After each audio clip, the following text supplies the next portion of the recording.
비트코인은 미국이 품지 않으면 지하 경제의 기축통화가 돼요. 그리고 걷잡을 수가 없게 됩니다. 그래서 미국은 선제적으로 지금 메시지를 내고 있는 거죠. 우리 달러 스테이블코인 키울 거야? 막 이러면서. 이게 무슨 말이냐면 로컬 통화의 시대는 끝났고 이제 달러의 세계화 시대가 온 거죠. 사실은 여기서 스테이블코인이 우리랑 관련이 있습니다. 그 회사의 보드 멤버들은 제품으로 생각하는 의식이 너무 강하대요. 회사 그 DNA. 이거를 아직도 플랫폼으로 삼을 생각을 못 하는 거예요. 들을수록 똑똑해지는 지식 뉴스.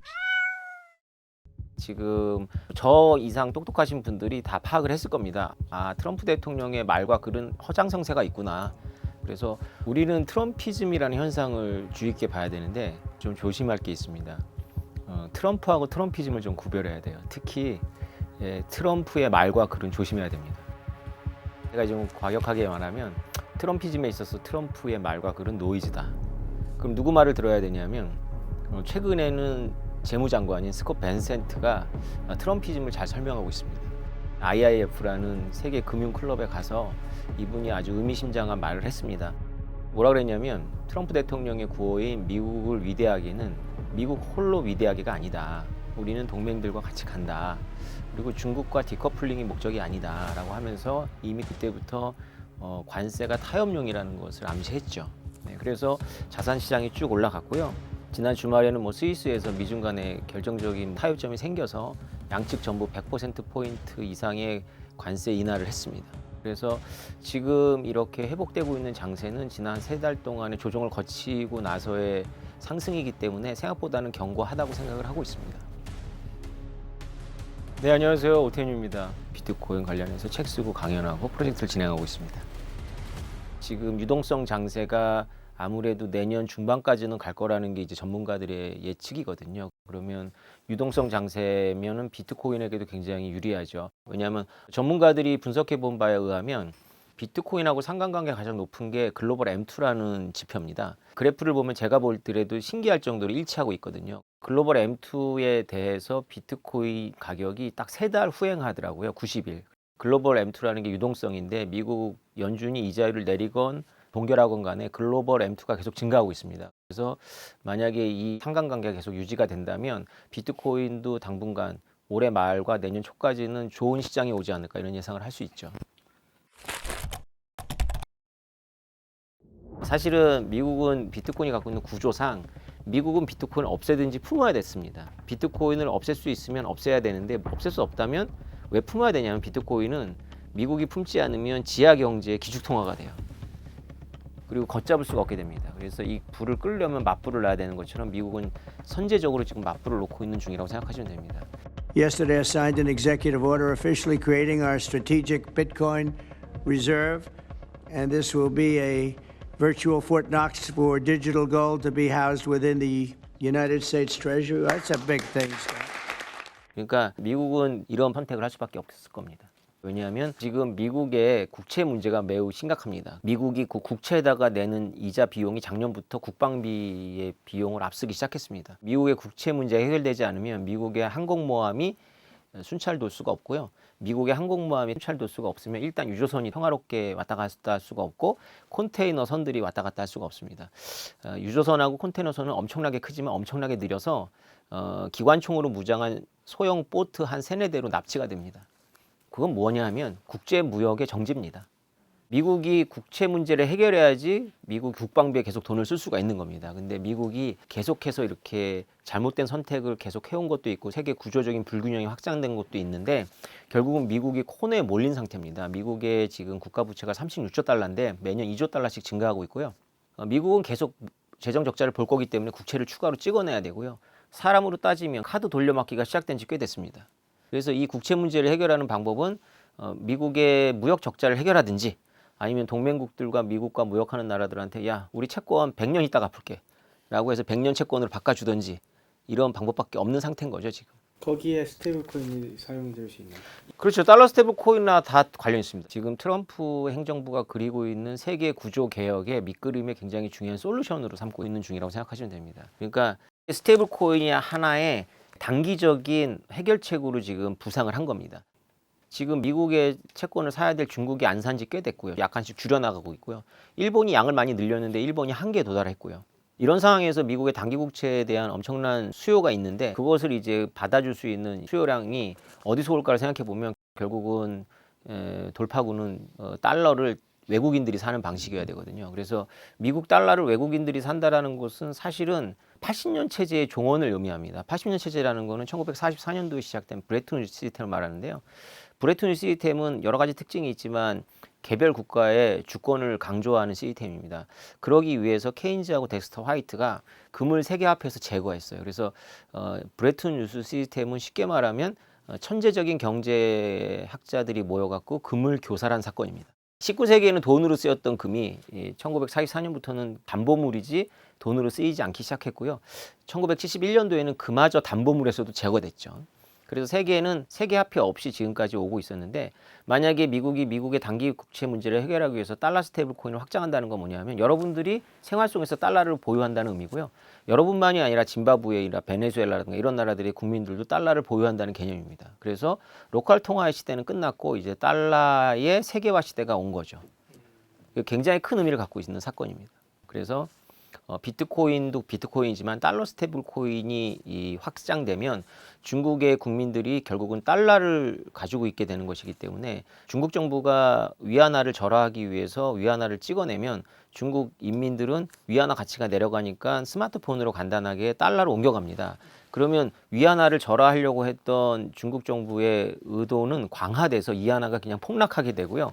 인플레이션이 강화되게 되는 거죠. 그런 식으로 몇 번 하면 위안화는 신뢰를 잃어버립니다. 우리나라도 마찬가지일 거예요. 그렇게 돼버리면.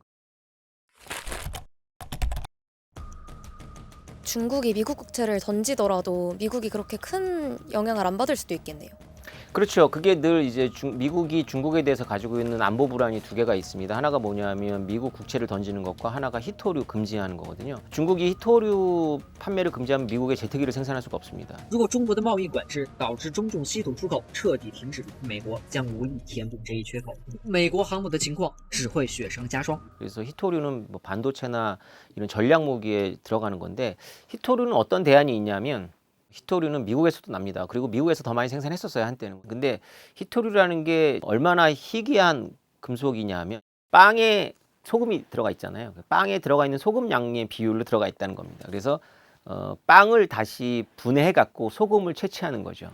산 하나를 깨갖고 조금의 히토류를 채취하는 건데 이게 자연 훼손도 있지만 주변의 환경을 엄청나게 훼손해 갖고 암 환자들도 나오고 뭐 이게 이런 거라서 다른 나라는 안 하는데 이게 다른 나라 안 하는 걸 중국은 할 수가 있죠. 그래서 중국이 그동안 히토류를 독점적으로 생산을 해왔는데 땡각고 열도 사건 때 일본하고 갈등을 하면서 중국이 쓴 카드가 히토류 카드였습니다. 그래서 뭐 트럼프가 그린란드를 내놓으라는 등 뭐 이렇게 얘기한 것도 그린란드에는 히토류가 많다라기보다는 사람이 없으니까 암에 걸릴 사람이 없잖아요. 그래서 그런 거다 뭐 이런 얘기가 있는데 아무튼 트럼프가 히토류는 어느 정도는 이제 방법들을 찾은 건데요. 그런데 중국이 미국의 국채를 던지는 것에 대해서는 전략 시뮬레이션을 하면 답이 없어요. 이게 무슨 말이냐면 2027년도에 시진핑 주석의 오연임이 이제 달려 있거든요. 그 오연임이 달려 있는 상태에서 시진핑 주석이 대만을 도모합니다. 대만을 도모하면 미국의 7함대가 대만으로 올 거기 때문에 미국의 금융을 혼란시키기 위해서 중국이 가지고 있는 미국 국채를 전부 던집니다. 그러면 연극임을 비롯해서 미국의 금융이 굉장히 큰 혼란에 빠지기 때문에 미국이 정치적 혼란까지 가중돼 갖고 대만을 보호하기 위해서 7함대를 보낼 수 있는 여력이 없다. 이것이 이제 중국의 시나리오가 아니고 중국이 이렇게 행동할 수 있다는 걸 미국 국방부하고 전문가들이 모여가지고 워게임을 해보면 나오는 이제 어떤 그런 시나리오거든요. 그런데 최근에도 관세 전쟁 때 갑자기 미국 국채 가격이 떨어지고 이자율이 치솟은 적이 있습니다. 그래서 중국이 던졌다 안 던졌다 이렇게 설왕설래가 있는데요. 근데 하나 이제 믿는 건 뭐냐면 중국이 미국 국채를 던지면 이거에 대한 대항마저도 달러 스테이블 코인이라고 생각하는 것 같아요. 결국은 장기 국채를 던져도 단기 국채로 방어할 수가 있거든요. 그게 미국이 쓰는 방식입니다. 장기 국채를 던지면 미국 정부가 삽니다. 미국 정부가 어디서 돈을 끌어다가 사냐면 단기 국채 팔아서 사는 겁니다. 그게 바이든 정부가 많이 했던 거고요. 그래서 던지는 쪽에서 장기 국채를 던지건 단기 국채를 던지건 미국 입장에서는 단기 국채 시장만 확보하면 받아낼 수가 있거든요. 그래서 위기가 진행이 안 되면 던진 상대국이 피해를 입게 됩니다. 모든 그 통화 게임은 공격이 먹히지 않으면 공격한 측이 가장 큰 피해를 입게 돼요. 그래서 함부로 공격했다가는 완전히 패가 망신하는 거거든요. 자기 국채를 더 싸게 던지면 자기네 자산이 줄어드는 거잖아요. 그러면 중국이 엄청난 손해를 보게 됩니다. 그래서 달러 스테이블 코인을 키워놓는 것만으로도 중국이 국채를 안 던집니다. 왜냐하면 던지면 자기네 손해이기 때문에. 그래서 그 메시지를 미국이 계속 발하고 있는 거죠. 우리 달러 스테이블 코인 키울 거야 막 이러면서. 그런데 우리가 이거를 잘 봐야 됩니다. 이게 뭐냐면 지금 관세를 가지고 난리치고 트럼프 대통령이 트윗을 날리지만 딱 하나 안 하는 말이 있어요. 이 안 하는 말이 저는 정말 중요하다고 생각하는데요. 우리나라 채권 사줘 이 말을 안 해요. 이 말까지 해버리면 너무 가오가 상하는 거죠. 그럼 여러분 생각해 보세요. 우리가 채권 엄청 사줘. 그러면 어떻게 할까요? 우리나라 기업이 미국 국채의 한 20-30%를 담는 콘두잇이다. 통로다. 게다가 조선업도 있고 미국 국채도 많이 갖고 있고 중국 바로 옆에 미국 기지도 갖고 있다. 그러면 한국의 위상이 달라지고 대통령이 백악관에 가서 겪는 일도 달라질 겁니다. 여기까지 할까요? 이 얘기는. 오늘 완전히 마치 무슨 달러 스테이블 코인이 망병통치약처럼 제가 얘기를 하는 것 같아요. 저도 좀 민망하긴 한데 사실입니다. 그러면 지금 추이는 실제로 어떤지 트럼프가 어쨌든 달러 스테이블 코인을 제도하고 이걸로 공격 무기를 쓰려고 하고 있는 것 같은데 실제로 그게 잘 진행되고 있는지가 궁금합니다. 네, 아주 날카로운 질문입니다. 잘 진행되고 있지 않습니다. 지난주 말에 그 상원의 달러 스테이블 코인 법안인 지니어스 법안이 부결돼 버렸습니다. 민간 기업, 예를 들면 구글이나 메타나 마이크로소프트나 그런 데가 달러 스테이블 코인을 발행할 수 있는 법안이 지니어스 법안입니다. 그 법안이 부결된 거예요. 부결한 이유는 마땅치 않습니다. 그냥 트럼프가 미워서 부결한 거예요. 이것에 대해서 가장 강하게 반발한 게 베센트 재무장관이에요. 베센트는 굉장히 점잖은 분인데 굉장히 강하게 반발을 했습니다. 달러 스테이블 코인이 그렇게 심각하고 진지한 문제인데 이것을 정쟁의 도구로 삼았어? 이 바보들아. 미국에 주어졌던 천우일우의 기회를 놓쳤다. 달러를 부축할 수 있는 도구를 잃어버린 거다. 우린 다시 법안 제출할 거다. 이만큼 달러 스테이블 코인이 미국의 지금 행정부의 굉장히 중요한 전략적 도구예요. 갑자기 이걸 들었으면은 달러 스테이블 코인이랑 비트코인이랑 무슨 상관이야? 라는 근본 질문을 아마 머릿속에 가지고 계신 분이 계실 것 같아서 비트코인하고 달러 스테이블 코인하고는 직접 관련이 없는데 달러 스테이블 코인이 제도화된다는 것과 비트코인의 가격이 지금 올라가는 것은 무관하진 않습니다. 같이 미국이 벌이고 있는 일이고요. 미국이 투트랙으로 가고 있는 겁니다. 비트코인은 부채 문제의 장기적인 해결로, 그 다음에 달러 스테이블 코인은 국채 문제의 단기적인 해결로. 그래서 어느 순간에 여러분들은 미국의 트럼프 행정부가 비트코인 얘기는 거의 안 하고 달러 스테이블 코인 얘기만 하는 거를 보셨을 거예요. 왜냐하면 트럼프라는 분의 개성에 대해서는 뭐 찬반 의견이 있겠지만 우리가 합의된 게 있잖아요. 그분이 장기적인 안목, 자기가 퇴임하고 나서 나라가 부강해지는 것과 자기 임기 내에 뭔가 화려한 성과가 나오는 것 중에 둘 중에 하나 선택하라면 뭐 선택하는지 우리 다 알잖아요. 그죠?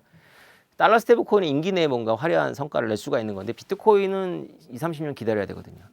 그래서 아무래도 흥미가 떨어지겠죠. 그럼에도 불구하고 비트코인을 비축하고 뭐 이런 것들이 이제 해놓으면 나중에 20-30년 지나서 이제 효과가 발생하는데요. 더 중요한 관계는 이겁니다.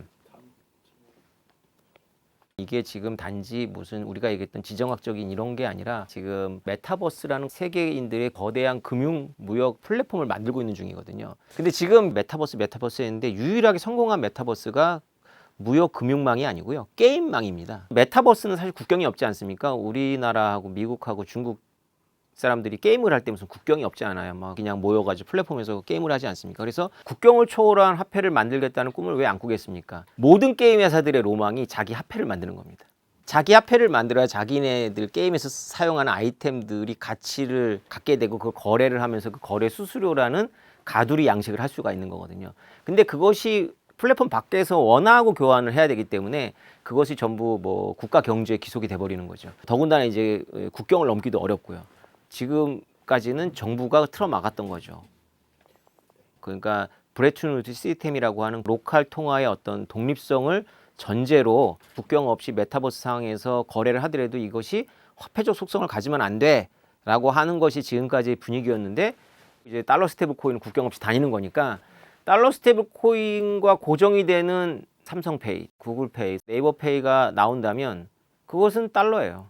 그리고 그것은 네이버 돈이 되고 삼성 돈이 되고 구글 돈이 되는 겁니다. 새로운 시대가 지금 열리고 있는 거죠.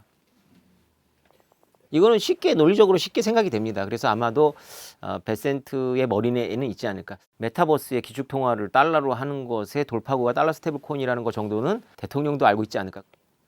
그러면 세계인들의 무역 금융 플랫폼에서 달러 스테이블 코인은 기축 통화가 될 것 같고, 그럼 비트코인은 뭐가 되냐면 미국 국채를 대체합니다. 그래서 달러 스테이블 코인하고 비트코인은 어떤 관계냐면 달러 스테이블 코인으로 사용하고 돈을 꾸고 돈을 갚고요.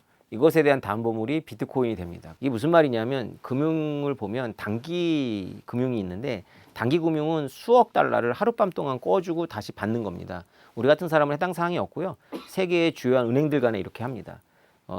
다국적 기업도 참여하고요. 이게 2008년 리만 브러더스 사태를 겪으면서 아주 신뢰가 높은 은행들 간에 서로 부도를 전염시킬 수 있다는 것 때문에 담보물이 생겼습니다. 뭐 그전에 있었지만 이게 활성화됐죠. 그게 레포라 그래서 전자화되어 있는 미국 국채를 보내고 그것에 대해서 돈을 껐다가 다시 되사고 이런 게 이제 레포 금융인데요. 미국 국채가 좋은 담보물입니다. 근데 중국이나 러시아한테도 미국 국채가 좋은 담보물이겠어요? 아닐 거 아니에요. 그죠? 미국 국채는 결국은 미국 정부가 갖고 있는 시스템 안에 있기 때문에 그거를 동결할 수가 있습니다. 그러면 미국 정부마저도 동결할 수 없는, 누구도 동결할 수 없는 담보물이 필요하겠죠. 그리고 수억 달러가 왔다 갔다 해도 가격이 흔들리지 않는 질량을 갖고 있어야 되잖아요. 그러면 비트코인밖에 없습니다. 결국 이 비트코인하고 달러 스테이블 코인은 각각 갖고 있는 속성이 다르지만 둘이 연결돼서 거대한 금융망을 만든다. 그리고 금융망이 은행과 무관하게 만들어지고 이 금융망들이 P2P로 만들어지는데 말이 좋아 P2P지 이거는 퍼슨 투 퍼슨이 아니라 폰 투 폰이다. 이 폰, 여기에 동그라미입니다. 폰.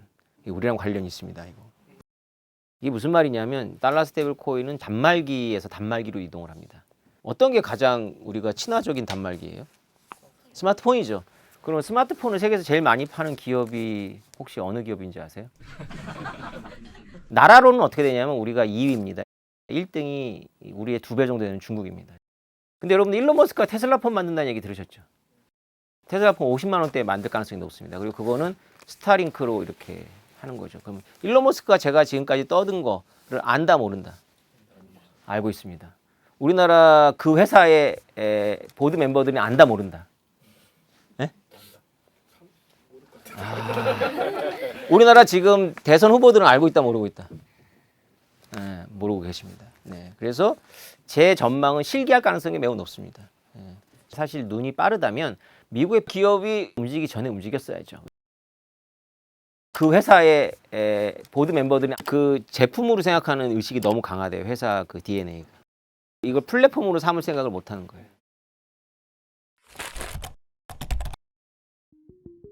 그 지난번 강연에서 비트코인에 대해서 2가지 전망을 주셨는데 부정적인 전망이 좀 더 현실성 있다 이렇게 말씀을 해주셨었는데 그럼 올해 하반기 비트코인 전망 어떻게 보시는지 궁금합니다. 근데 지금 비트코인 10만 달러를 제 예상보다 한 2, 3개월 앞서서 회복을 했어요. 우연이건 어쨌건 간에 그냥 회복을 해서 생각보다는 낙관적입니다. 이 낙관의 이유는 세계 경제 때문에 그래요. 지난 3, 4개월 동안 트럼프 대통령 취임한 이후로 세계 경제는 한마디로 트럼프발 불확실성에 시달렸었죠.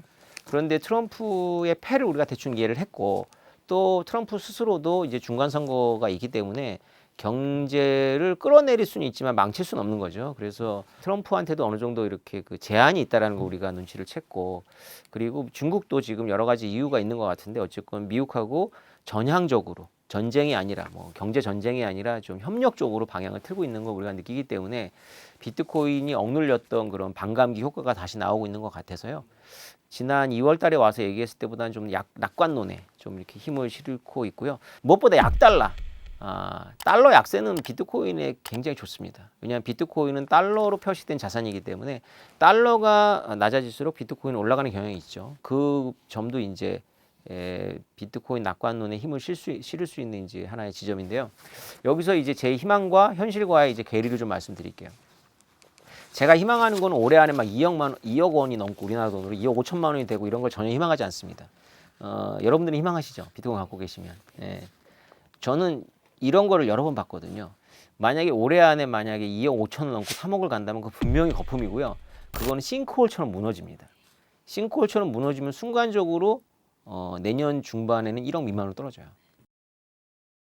이렇게 좀 올라갔다가 또 조정하고 좀 올라갔다가 조정하는 게 계속되면 그런 차디찬 그런 겨울이 없거든요. 그리고 우리나라는 워낙에 유행에 민감해서 미국 같은 경우에는 겨울이 오더라도 하던 일을 계속 하는데 우리나라는 어느 정도냐면은 부서를 없애버려요. 예, 기업에서 부서 자체를 없애버립니다. 그래서 그런 겨울이 오면 안 되겠다. 그러려면 겨울이 안 올 거면 그렇게 급등하면 안 되겠다.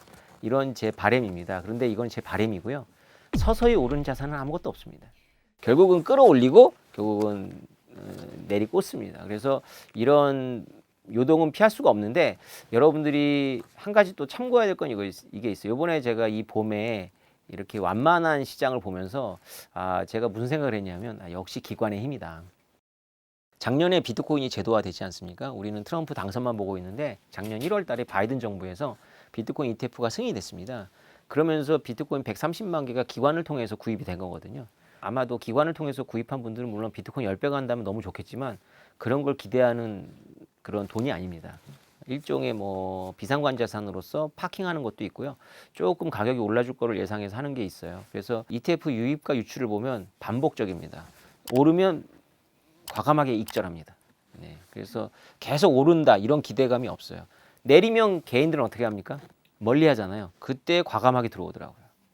그러니까 그런 효과 때문에 이 변동성이 상당히 완만해지고 있습니다. 그래서 제가 바라는 모양으로 갈 수 있을 것 같아요. 왜냐하면 이제 기관들이 들어와 있고 기관들이 자산이기 때문에 그렇게 완전히 무너지게 만들지도 않고 하늘로 치솟게 만들지도 않는 거죠. 여러분들이 막 비트코인 살려고 한다고 할 때쯤 아마 기관들은 팔고 있을 거예요. 이더리움이랑 리플, 달러 스테이블 코인이 이렇게 주목받는 상황에서 어떤 전망을 그렇죠. 달러 스테이블 코인이나 다 관련 있습니다. 이더리움 얘기 좀 하고 싶은데요. 이더리움이 지난주 말부터 올랐습니다. 비탈리 부테린이 깃발을 올렸어요. 뭐라고 얘기를 했냐면 이더리움이 비트코인처럼 좀 심플했으면 좋겠다. 더 복잡해지기 전에. 이더리움은 사용성을 강조하잖아요. 비트코인이 희소성을 강조하고 근데 이더 가격이 올라가면 딜레마에 빠집니다. 사용성을 강조하면 사용을 많이 해야 되는데 사용하는 그 수수료가 바로 이더로 지급을 해야 하는데 수수료가 너무 비싸져요. 그래가지고 그림 한 장 거래하는데 뭐 10,000원, 10만 원이 필요한 겁니다. 그래서 이더의 창시자인 비탈리 부테린은 처음부터 이더에게는 비트코인과 다른 희소성이 아니라 인플레이션 속성을 넣어놨어요. 그래서 무한 발행 속성이 있었습니다. 근데 그걸 얼마 전에 소각을 할 수 있는 기능을 강화하면서 한번 생각을 바꿨어요. 그런데 어쨌건 최근에 이더 발행량이 늘어났거든요. 물론 전 세계에 가상화폐가 비트코인과 이더리움만 있다면 비탈리 부테린의 말이 맞았을 거예요. 왜냐하면 비트코인은 디플레이션 화폐니까 계속 가치가 올라가니까 사용성 떨어지고 이더리움은 인플레이션 화폐니까 가격은 계속 낮은 가격이 유지되지만 사용성이 증가해가지고 총가치는 늘어나는 형태가 될 텐데 경쟁하는 플랫폼이 생겼잖아요. 솔라나라든가 뭐 카르다노라든가 이런 것들이 우리가 더 빨라 막 이러니까 이더리움 가격이 침체하면 이더리움의 사용성이 증가하는 것이 아니라 이더리움을 버려요. 그러니까 비탈리 부테린이 깨달은 거죠. 우리도 비트코인 형님들처럼 그냥 디플레이션 화폐 할래.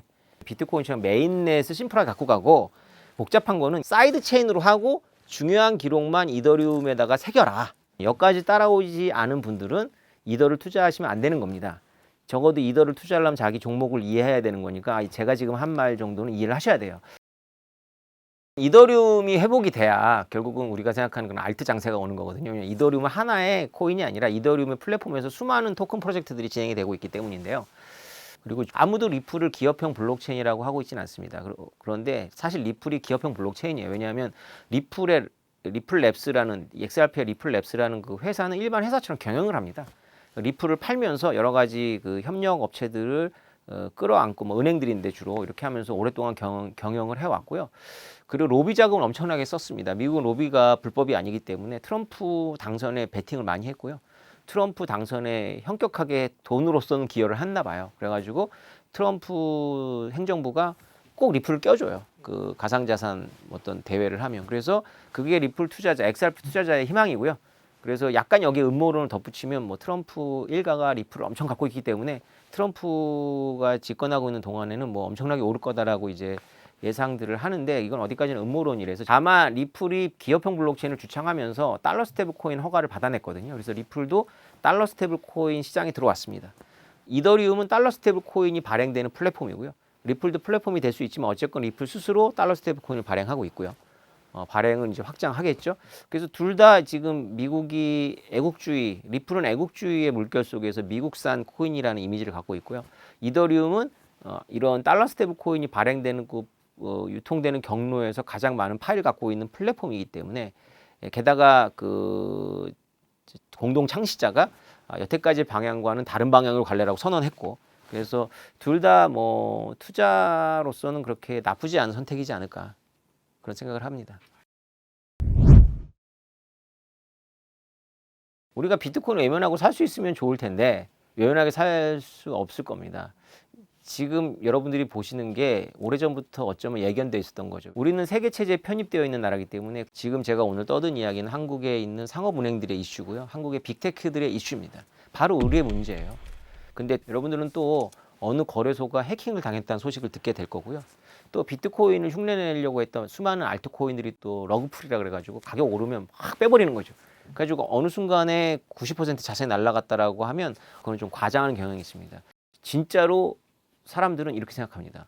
비트코인이 약간 조정을 받으면 어느 순간에 머릿속에서 비트코인이 없어진 줄 알고 있어요. 근데 다시 비트코인은 나타나거든요. 그리고 나타나고 나서 가격을 보면 지난번에 분명히 망했다 그랬는데 그 망했던 가격보다 몇 배는 올라 있는 거예요. 비트코인 망했는데 비트코인 안 망합니다. 비트코인은 안 망하고 우리 생활에서 배제할 수도 없습니다. 그래서 여러분들이 비트코인이 없는 세상에서 살고 싶더라도 그럴 수 있는 희망이 이제 제로니까 그냥 비트코인을 인내하면서 공부하고 투자하고 일부 갖고 있는 수밖에 없습니다. 그게 다예요. 제가 보기에는. 아니면 너무 소외를 느끼겠죠. 오늘 교양일을 부탁해는 여기까지입니다. 감사합니다.